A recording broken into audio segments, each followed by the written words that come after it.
마침내 1096년 8월 15일 성모승천축일을 출정일로 정했으며 그에 맞춰 제국도 십자군이 자국의 영토를 지날 때 혹시 모를 약탈에 대비하여 진군 방향에 위치한 도시와 마을에 이들을 위한 식량을 준비하고 있었습니다. 이렇듯 십자군은 로마 제국 이후 서유럽에서 시작된 대규모 군사 원정이라 평가되고 있습니다. 서유럽 전반적으로 성지 원정에 대해 낙관론이 팽배했습니다. 민중들은 믿음으로 나아가면 성지의 이교도를 몰아낼 수 있다고 생각했습니다. 이들은 오히려 군대를 꾸리고 원정을 준비하는 영주나 기사들을 믿음이 부족하다고 비판했습니다. 이런 분위기 속에서 전도사 은자 피에르라는 인물이 떠오르기 시작합니다. 피에르의 열변에 하층민, 영주, 기사들이 그를 따랐습니다. 이른바 민중십자군의 탄생이었습니다. 1096년 4월 피에르는 프랑스에서 쾰른을 지나며 일단의 무리를 형성했습니다. 이때 명목상 피에르를 따르기 위해 일어난 소규모 십자군들은 돈이 많은 유대인 마을을 학살해가며 재물을 모았습니다. 유대인들은 또한 이교도이며 굳이 멀리 가지 않아도 가까운 유대인들을 개종시키거나 죽여야 한다는 것이 이들의 생각이었습니다. 순례자를 가장한 이 도적대들은 비잔티움까지 가는 길에 있는 유대인 도시들을 약탈하다 도시들의 저항이 거세지면서 진압되었습니다. 이들 중 누구도 성지를 밟은 이는 아무도 없었습니다. 민중십자군의 구성원은 여성과 아이들, 노인, 빈자, 소수의 기사들이었으며 이들의 무장 상태는 취약했다고 합니다.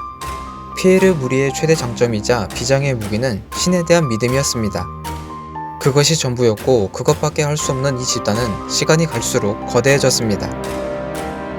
한편 1096년 7월 중순 프랑스 귀족 고트의 상자 부아르는 피에르보다 먼저 하급 기사들과 믿음 가득한 농민병으로 구성된 군대를 이끌고 출발했습니다. 비잔티움에 먼저 도착한 그는 피에르의 집단과 합류한 뒤 아나톨리아로 입성을 계획했습니다. 여기서 문제들이 발생하기 시작했습니다.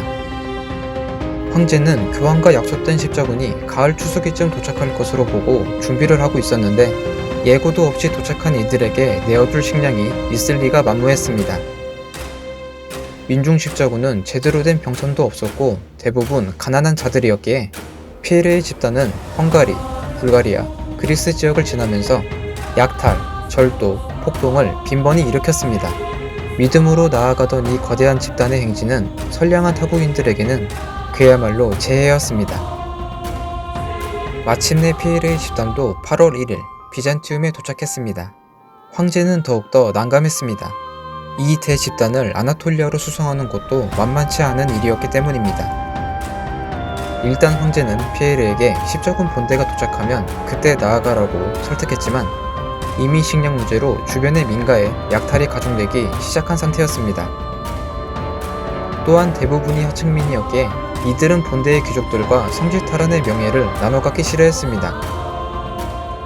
결국 황제의 허락과 동시에 8월 6일 민중십자군은 보스포루스 해협을 건너 마침내 아나톨리아에 진입했습니다.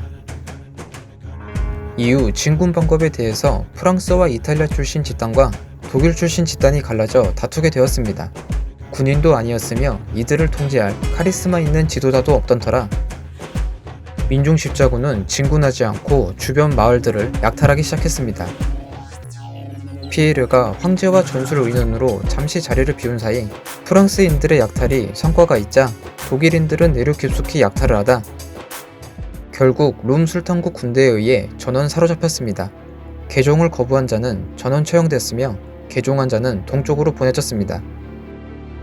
룸 술탄국 군대는 독일인이 점령한 니케아에 엄청난 보물이 있다고 거짓 소문을 내어 남아있던 프랑스 무리들을 유인했습니다.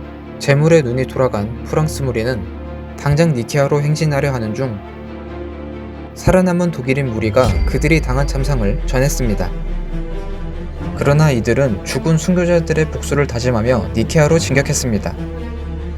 10월 21일 이들은 매복해 있던 클레치 아르슬란 1세의 군대에 의해서 대패했습니다. 젊은 남자들은 노예로 팔리고 아름다운 여성들은 성노예로 사용되었으며 나머지 인원들은 학살되었습니다. 이런 아수라장 속에서 겨우 생존한 소수의 인원들은 근처 성에서 농성하던 중 황제가 보낸 수군에게 구조되어 피에르와 합류했습니다. 이후 이들은 비잔티움에서 십자군 본대를 기다리게 됩니다. 목적을 잃고 도적대로 변한 민중 십자군은 이렇게 스스로 무너졌습니다. 영상이 유익하셨다면 구독과 좋아요, 힘이 되는 광고 시청과 알람 설정 부탁드립니다. 그럼 다음 이야기로 찾아뵙겠습니다. 안녕히 계세요.